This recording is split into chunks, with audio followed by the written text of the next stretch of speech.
Okay, good morning, everybody. As we go to the Chitas today, we're holding in the portion of Bashalach. It's Monday, holding the second portion, chapter 14, verse number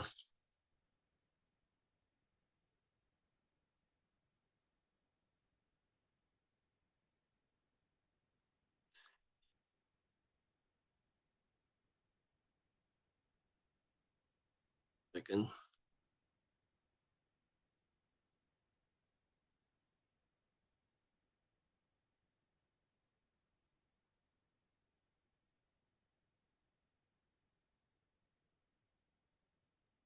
Second. I don't know what's going on over here.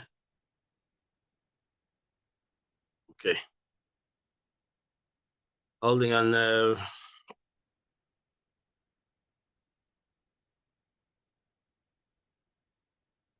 chapter 14, verse number 9.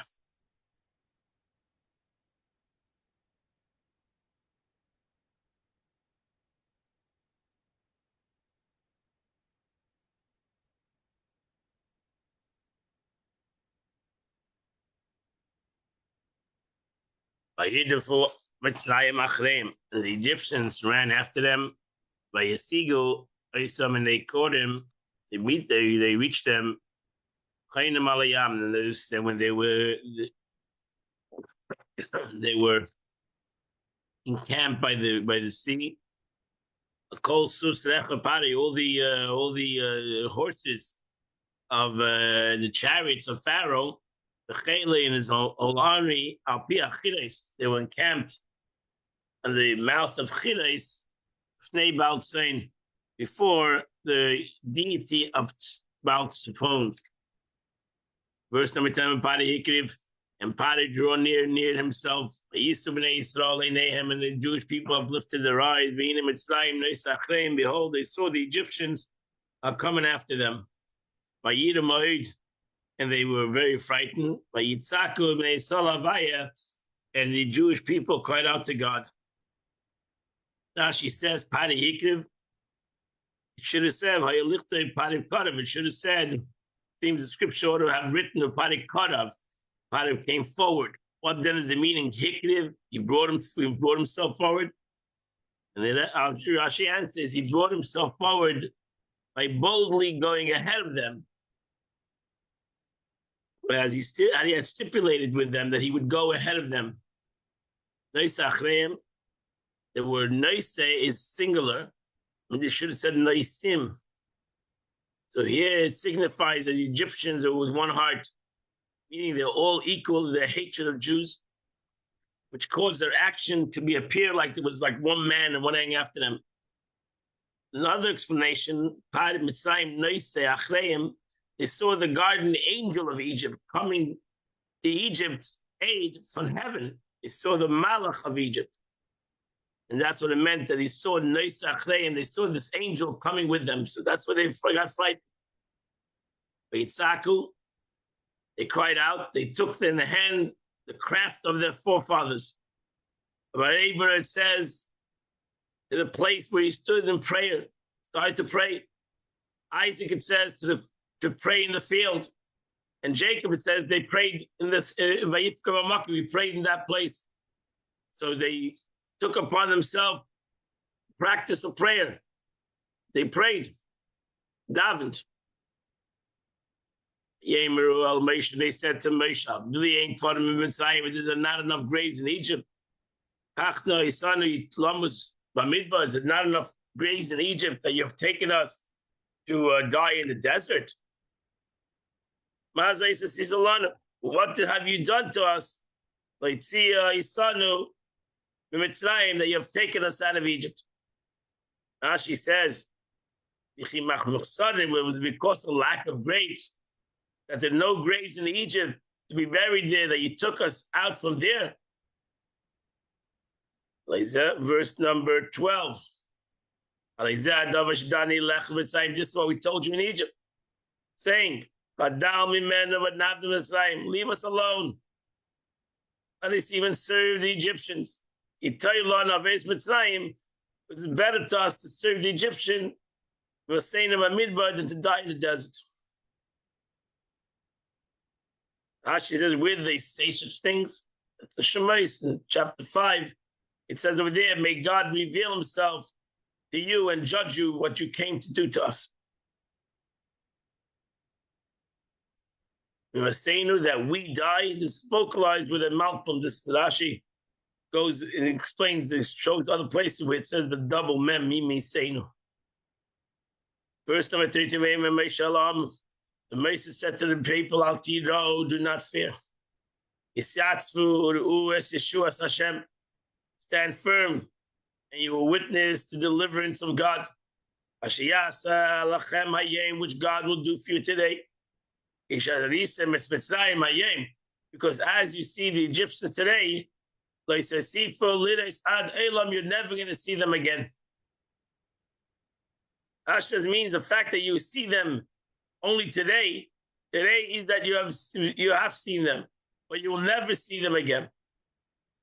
Verse 14, Hashem yilachem lechem v'atem tacharishu. God will battle for you, and you should remain silent. She says, lachem, the word God will battle for you, similarly to Hashem nilchal lahem. So lachem is a concept for you. Now she brings down different psukim. We see the word, the lamed, the lachem, loy, li, etc. But that ends the Chumash for today.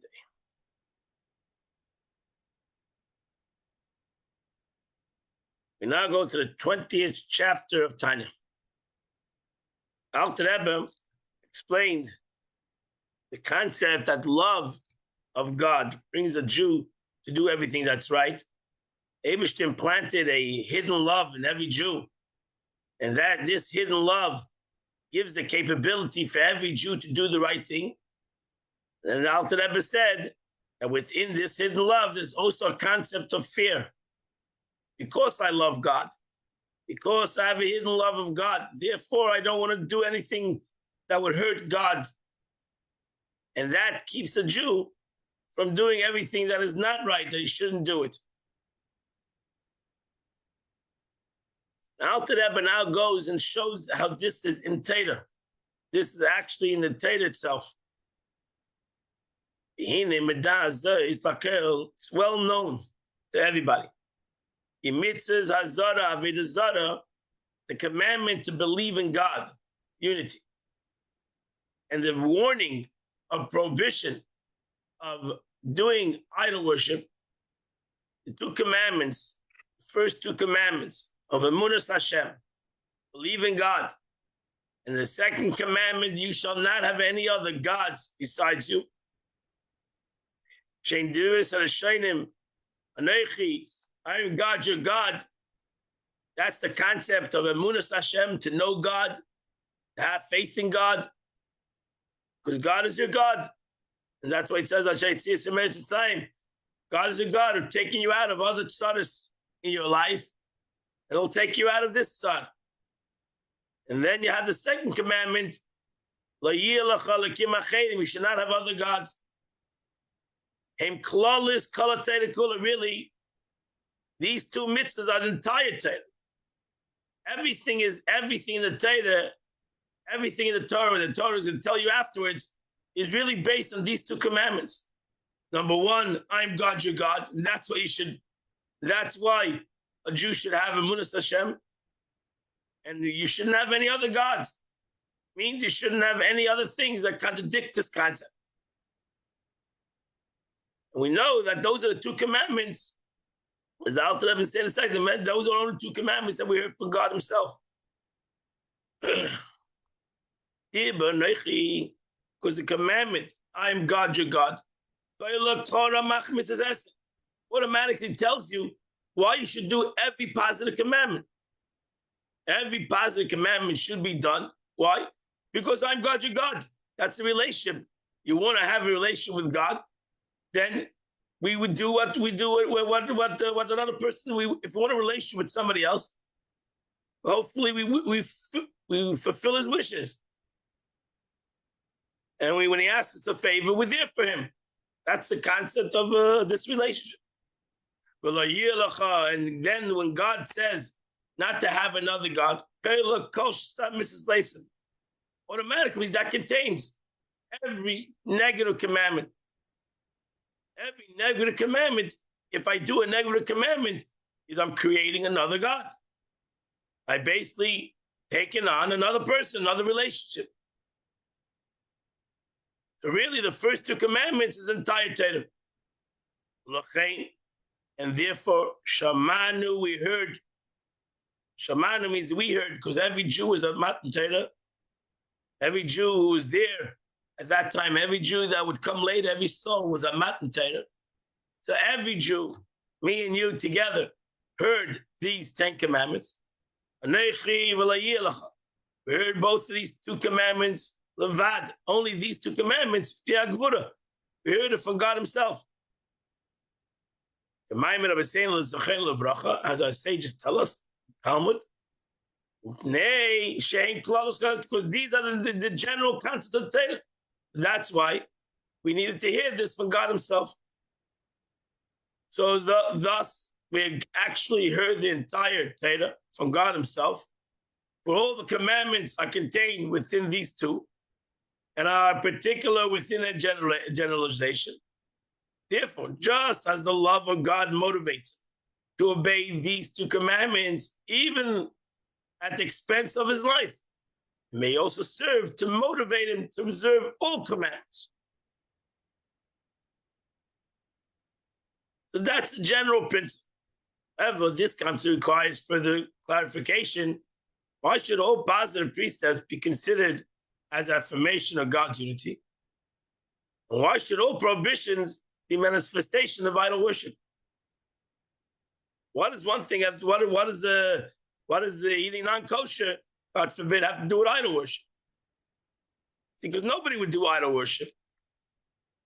So in essence, we're telling you that every negative commandment that you do is idol worship. What does idol worship have to do with eating non-kosher? What does idol worship have to do with talking lashon hara? Mechilta illustrates this idea by a parable of a king who entered a land and was requested by the populace to provide them with a system of laws. To this, the king replied, "First, accept me as a king. Afterward, I will shew my decrees."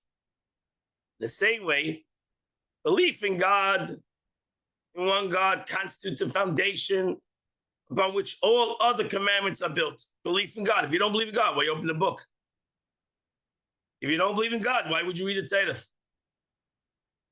But why should the two commandments regarding God's unity be considered sum total of the entire Torah, and all other commandments being merely extension of them? Nation is based on a deep understanding of God's unity. God's unity means not only that there's one creator. This is without the Rebbe is going to go into the concept of believing in God, a Jew. What is the mitzvah to believe in God?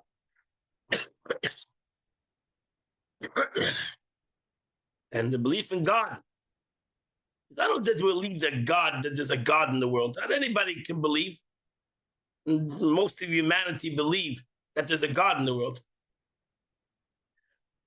So it's not only to believe the one creator, but that God is the only existing being. And that is the really belief of a Jew, the concepts of God's existence. Meaning that there's no existence in the world but God's existence. And anything that exists is because God exists. But this is a whole different concept in belief in God. That the Eibishter, that means that I believe that I exist because God exists, because he's the true concept of existence. There's no other existence in the world that is true but God's existence. And since God exists, that's why I exist. That's emunah in God. Not that God's the creator, not that God's the ultimate power. No, God is existence. That's when Moshe Rabbeinu asked God, what should I tell? Yeah, I exist because I exist. There's nothing else in the world that exists because it exists. Everything else in the world, even myself, I exist because of something else. I exist because of my parents. I exist because I can breathe. I exist because I eat. There's so many reasons why I exist. There are so many things in the world that needs to be in the world that I should exist. If there wasn't in the world all these things, I wouldn't exist. I exist because I keep myself warm, I have clothes. Take away all these things, it will be very difficult for me to exist. So am I true existence? The only true existence in the world is God, who exists because he exists, not because of any other thing that gives him existence. And this is a deep concept. This is not that's why Emunas Hashem, belief in God, is not an easy thing. And because it takes comprehension to understand this concept, true Emunah is based on one's intellect to understand what that means to him. That God is the true existence. You have the expression of Moshe Rabbeinu, Ein Oid Milvado. It's another expression. There's nothing but God. There's nothing but God. Why? Because everything exists. Because God exists. So there's nothing but God.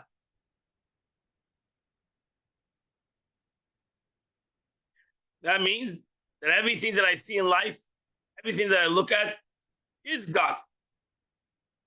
Because it's there because of God's existence. All existence is absolutely nullified before him and is completely one with him. Two things at the same time. At the moment that everything is nothing to him, but at that moment it's one with him. And then you have ego. I understand what the meaning of ego. Ego says I have my own existence. That's the whole concept of ego. Ego says that I believe in God's existence. I'm a believer, but I have my own existence. That's other gods. That's the denial of God's existence. Every Aveda I do is saying I have my own existence. I get my existence from something else. Like I said, I get my existence from air, oxygen. I get my existence from food. And I get my existence from God. We always put it as equal. Food and air and God, they're all my existence. That's denial in the existence of God. Because there wouldn't be any air without God's existence. And there wouldn't be food without God's existence. So they themselves exist because God. Therefore, one acts in defiance of God's will, as expressed in God's commandments. He sets himself apart from God, though he were separate and independent entity, even though it's not a reality, because it's impossible to have an independent reality for existence. But that's ego. Ego tells me that no, I have my own existence. I can exist without that existence, without God's existence, God forbid. This constitutes the denial of God's unity. And the transgressor is therefore considered an idolatry. So therefore, ultimately, anything I do that is against God is a form of idolatry. Basically, I'm saying, thank you, but no thank you. You got a good idea to say it's not the 10 commandments, it's the 10 suggestions. So God said in a suggestion, I appreciate your suggestion. I will take it under view, and I have my own suggestion. What's wrong with my suggestion? Why? Because I'm my own entity. I'm my own existence. I exist without that existence. So what do I need to have? What do I need to have God tell me how to exist? Baruch Hashem, I'm an adult. I'm a free-thinking person, and I can do things the way I think I should exist. And the truth is, God gave us that ego. I didn't get this ego for myself. I got this ego. The Eibishter created me with this ego that gives me the capability to say, I exist because I exist. God said he exists because he exists. And I said, I exist because I exist. Nobody made me. I even maybe say against my parents. I don't have to honor my parents. I exist because I exist. What have they done for me lately? I exist because I exist. Even though that's also a not-a thing, because without your parents, you wouldn't exist. You all can agree on that. That without your parents, you would not exist. So you exist because they exist. They existed, Baruch Hashem, and they brought you to the world.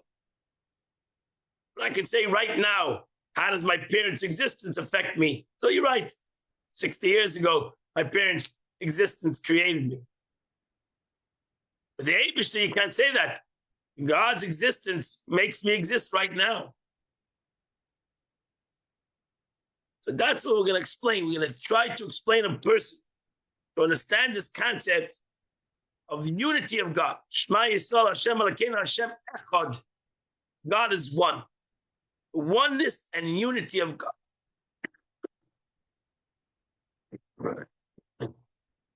Later, the Alter Rebbe, in one of the chapters, one of the parts of Tanya, Shara Yichud Ve'emunah, the portal of unity and faith, he goes more into Kabbalistic detail of this concept.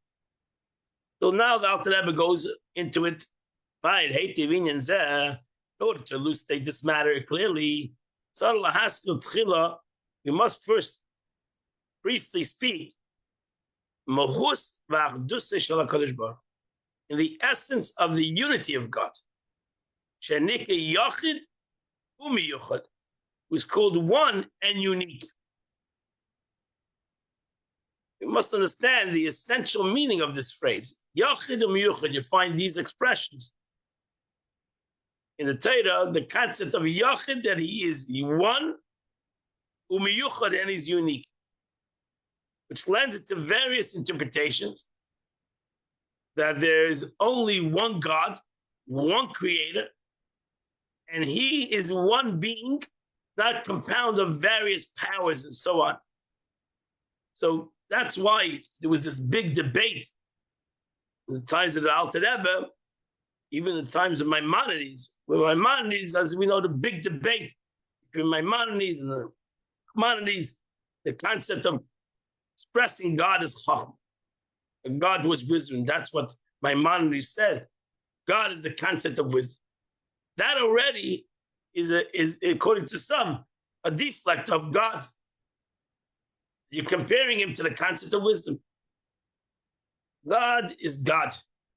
Wisdom is a whole different reality. God's above anything. He's above wisdom, selfless.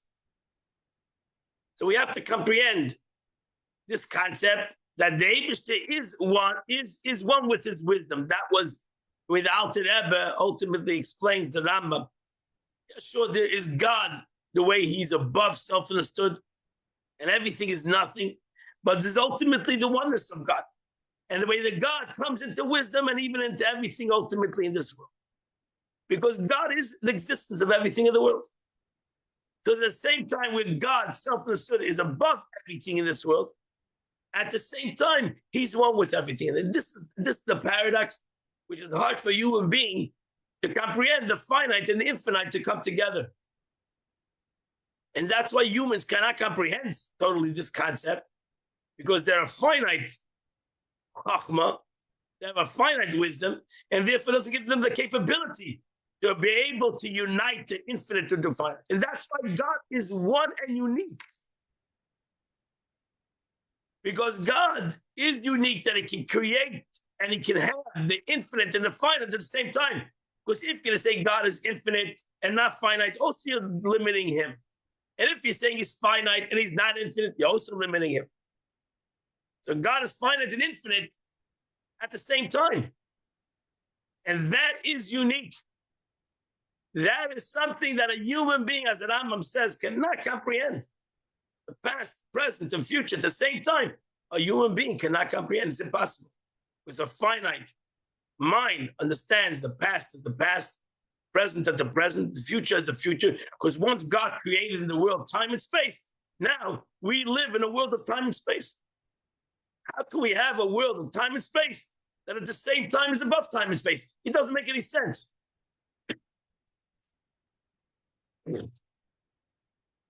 And therefore, you should realize this concept, because if I say I am existence, then it's the schwache existence. Because I know that I'm a limited existence. So how much existence? If I have existence, I'm a Baal Gaiva. And even if I think my chachma, my wisdom is existence, trust me, there's somebody smarter than me. So what's my true existence? I'm existence. This guy is much smarter than me. So my wisdom to his wisdom, I'm garnished. I don't have to say to God I'm garnished. I'm nothing to another person's wisdom. So how do I have gaiva in general? How does it go when I know that I'm not I'm not so unique. I'm far from unique. I might be special. I might be unbelievable, but I'm far from unique. Because everybody has, Baruch Hashem, has wisdom. Everybody has infinite wisdom, finite. And everybody was given the capacity of wisdom. And that's it. And that's what they have to try to reach up to, and that's what they have to try to accomplish in the world. But a Jew believes that God is one and unique. Means that at the same time as he's one and he's the existence of everything in the world, from the highest level of the world to the ant that's walking in front of me, at the same moment he's unique. He's above and beyond all existence. And all believe that he's the only one. Now, the what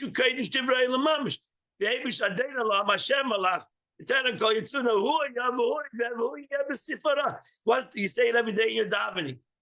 God is after creation as before creation. Creation didn't make a dent, didn't make a difference to God, didn't change God. There's a world, and there's all what's happening in the world. But to the Eibishter, the world is nothing. And at the same moment, the world is everything. Because he created it. So the world is him. How can it be nothing to the how can the world be nothing to him if the world is him?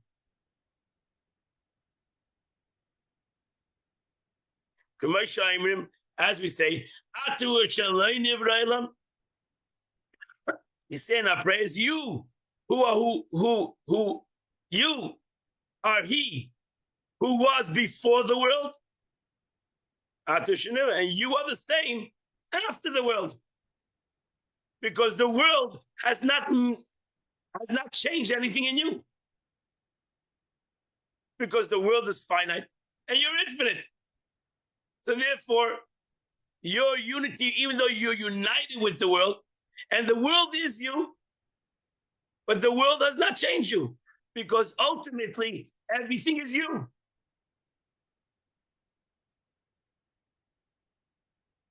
So the meaning of this passage, where only that God is eternal, without being or end, it could have been said simply, you are before the world was created. Why back? You are one who's after the world was created. The point is over here that the world as it's created is no difference in God. Because the world is him, and he is the world. So it's not that God is eternal. I said the word nitzchis yesterday. Eternal. And everything is not eternal. Everything has a time. No. The point over here is, as we say, there's no difference God before creation. There's no difference to God after creation. That means after creation, the creation itself doesn't make any aspect different in God. Even as there is a finite entity, to the most finite thing in the world doesn't change God's infinity. So that means God, as he is finite, doesn't change the infinite concept of God. That's different than anything else than creation. So this emphasizes and provides by repeated phrase, you are he who means you are exactly the same, he before and after creation, without any change. As written, I am the Lord, I have not changed. So any violation is since creation, God still one alone. Despite the presence of the myriad beings, as Alter Rebbe goes on to explain. So even though there's a world, it's a vast world. And it has many things in this world. And there are many, many different creations in this world. From the angels to the animals, to rock, to sand. For this world. Likewise, all the supernal worlds. Don't change in the unity of God. The bottom line there, when he created them out of the state of nothing, don't change the oneness of God.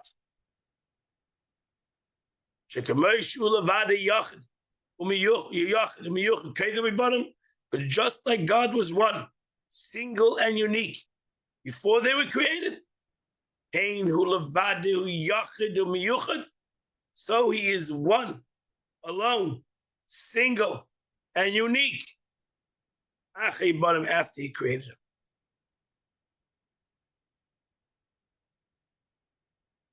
How can this be so? What about all the creators that exist besides him?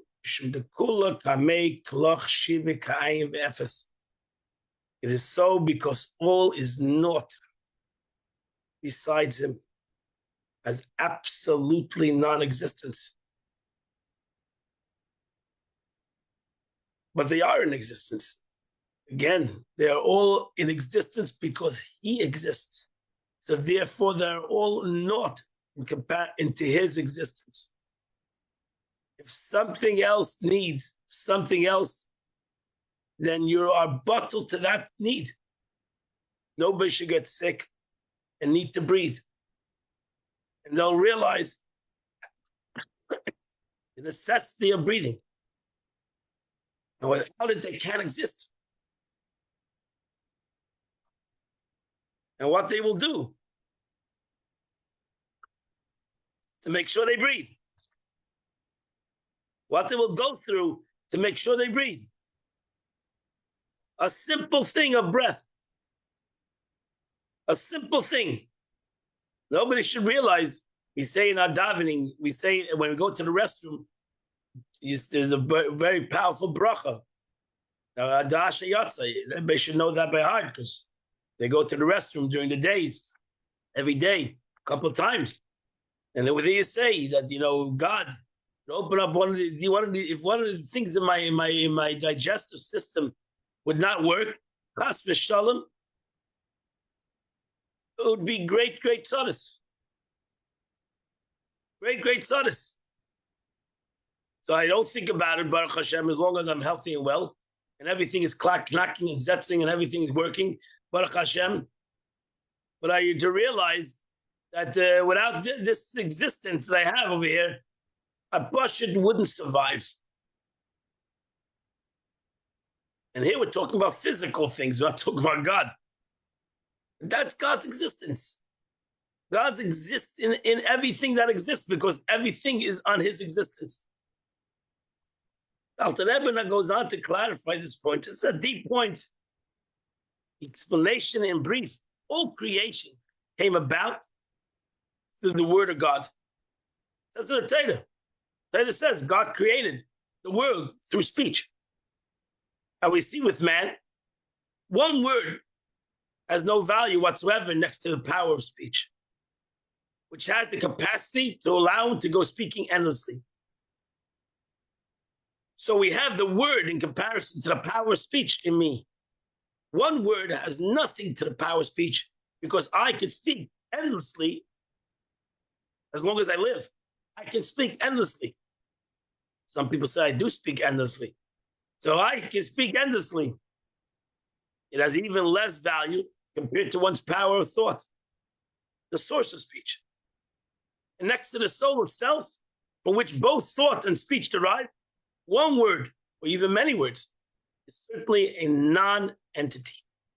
The Eibishter wanted to give in humanity to show him in himself. That's why there's a famous expression of the Maggid HaMezritch, Mipsari echz elakah.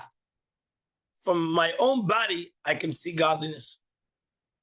Because I see in this example itself how one word is nothing compared to the capacity of words, to the concept of thought that create the words, to the concept of my soul that gives life to these words, to the power of the soul. So we see that we can realize that something is nothing, even though my words are important.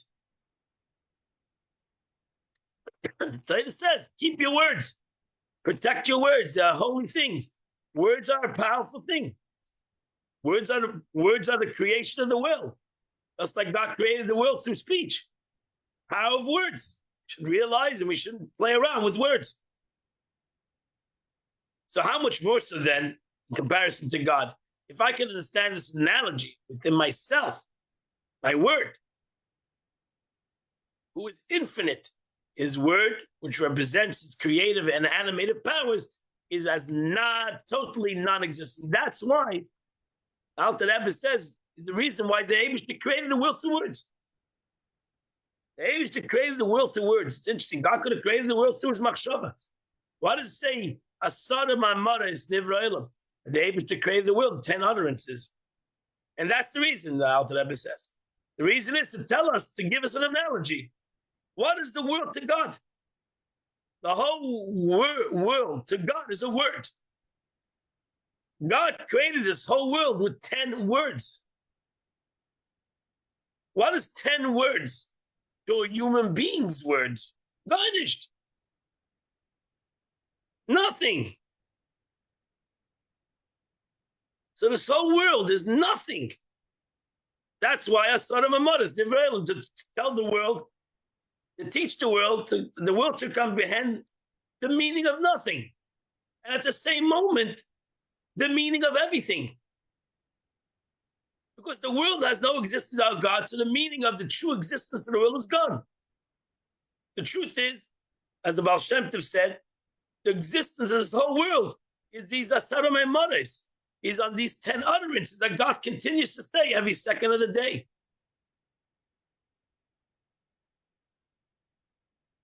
Now start to understand this concept. The Eibishter created the world through words.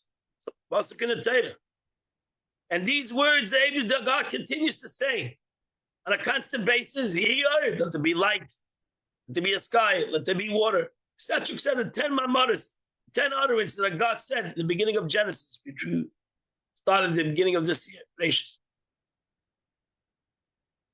So God creates the whole world from nothing to something with 10 utterances,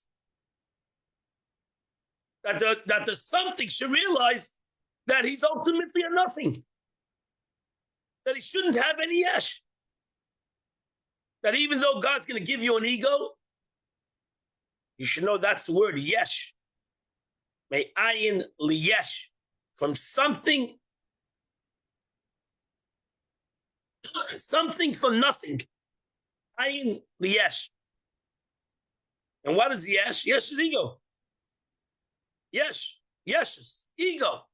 The root word of ego. So I'm a something. I am a something. Don't tell me that I'm nothing. I'm something. I have my own ego. I have my own existence. And they mean, how can you be something when you created for nothing? You created for the infinite concepts. How can you be something? How is it possible to have a yesh? How is it possible for any human being to have an ego? If you think about it for a second, you created from God. And God needs to continue to create you. So what kind of ego are you? Who are you? Your own ego should be that I'm a creation of God. That's the true ego. That is a true ego. My yes, I am an ego because God created me, not because of anything else.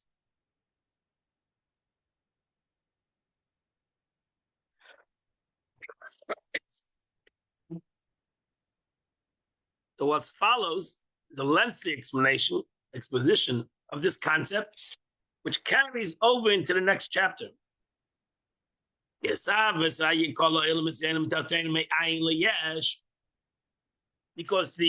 and you should realize that when the Alter Rebbe extends a concept, is this because you need to learn these chapters, very important that you learn this concept, that it comes something that not only you can learn, but you can repeat. And that's really the trick over here, is to be able to learn something and learn it again and again and again, that you can repeat this concept to somebody else in your own understanding of this concept. For the coming into being of all upper and lower worlds out of nothing. God created it. We don't believe in evolution. We believe in creation. That's the beginning of the Torah. God created the world. God created the world. There wouldn't be a world without God. That's the belief of a Jew. This world wouldn't be in existence without God. That means, if you say that, if you believe in creation, that means, that alone tells you that there was nothing before creation. And there was a no thing after creation. That's creation. So there was nothing, and now there was something. So as a Jew, we believe that the world is 5,785 years old. Before 5,785 years ago, there was nothing. Nothing, ayin. Not there was some molecules hanging around. When God created the world, he created everything. Time, space, molecules, everything that's in creation.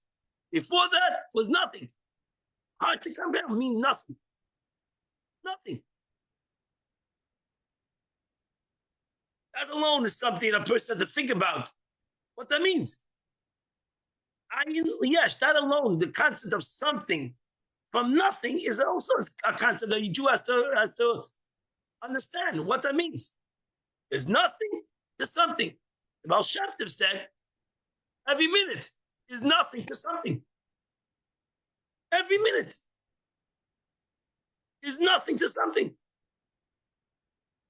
The Eibishter created this minute right now. God created time, and every minute is another creation of time. So what does that mean?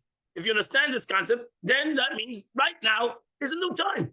Was never here before, and it's not going to be here after, because it's going to be a new creation of time. So whatever is in the future is not right here. It's not here. Whatever's in the past is not here either. That's why there's a mitzvah of Yizkor to remember. Why should I remember something that's not here anymore? There's a mitzvah to be Yizkor, to remember.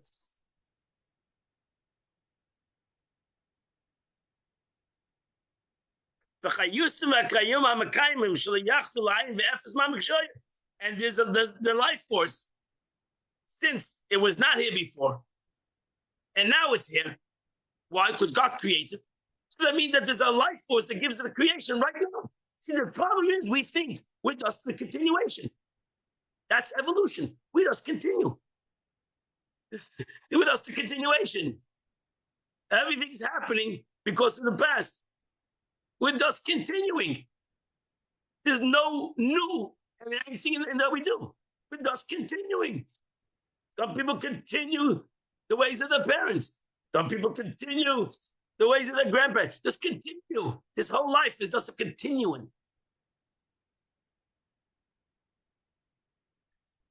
But a Jew believes that the Eibishter creates the world constantly.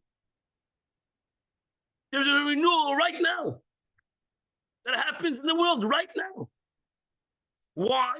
Because if it comes from nothing, that means that it has to have right now to be a something. If it's a continuance, so it's here because of the past. If it's a new thing, so we need to have to make sure that it continues to stay. This new thing continues to stay.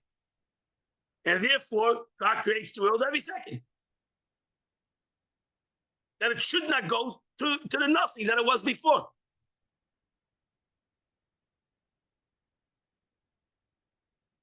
And the analogy would be the difference between the creation of God and the creation of man. So unlike the product of a human craftsman, which if he left it undisturbed, would remain exactly the same state of shape as it were when it left the hands of the craftsman. The continued existence of creation is dependent on the constant renewal of the creative power. Were this power to cease, all creation would revert to nothingness. This force which animates and sustains the existence of all creation, Ein Ela Dvar Hashem. That's the Dasar Maimaris. That's the word of God. V'ruach Pivis Butter. And the spirit of his mouth, Hamaluvish Bem, which is clothed into the world.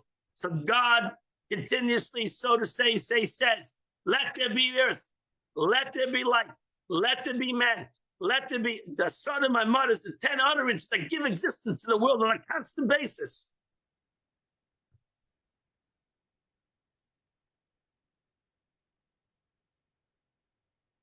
That's emunah. We're just starting off.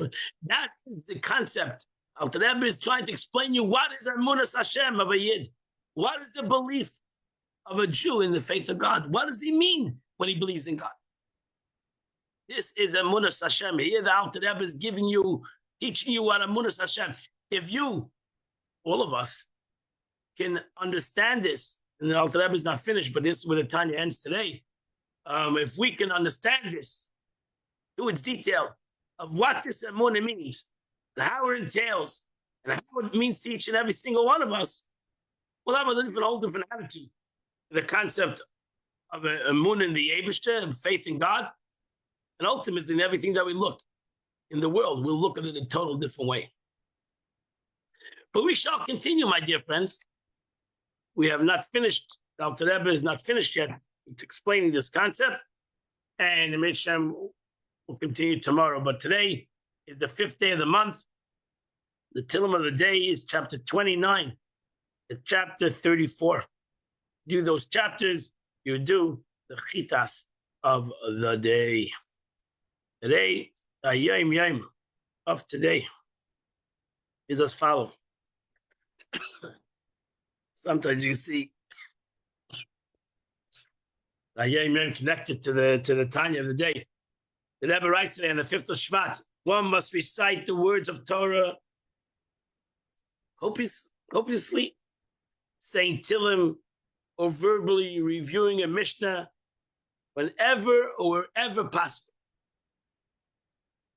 in order to bolster the existence of creation. That's how God created the world. God created the world through the words of Torah. So to my mother's 10 utterances of the Torah. So when we say Torah, we give existence to the world. We give existence. And also to be saved from Chibur Takever and Kaf HaKela, that these are the things that a person goes through after 120 years. And the Torah that he's learned by heart. That's what we should learn Torah by heart. Certain parts of Mishnah we should learn by heart. So we're able to say a Mishnah walking down the streets or standing in Publix, wherever you are. You should be able to say a Mishnah by heart. Say words of Torah by heart. And to merit all the highest revelations through saying Torah, not only in a class, not only in a shul, but wherever you are in the world, you should say words of Torah. Have a Mishnah is Balpeh. Have a Mishnah, any Mishnah. A lot of easy Mishnahs. We say in davening that you can know by heart. And you should say these Mishnayos Balpeh wherever you go, wherever you are, you should say words of Torah. Because the words of Torah created the world. God created the world to Torah. You say in the Mishnah itself, there are 3 pillars that the world stands on, even today, Ala Torah, and the words of Torah, Ala Veda, and the service of God, of Mils, Chasadim, acts of kindness. It's one of the pillars of the word of Torah. One of the greatest pillars of the world. Talmud Torah, Keneged Kulam. Learning Torah surpasses them all. We should realize the power of existence is Torah. God created the world through the words of Torah. And he gave us that capability to continue creation of the world through our words of Torah. God bless you all. And Amir Shem will see you all tomorrow, 8 o'clock. We'll continue the Chitas.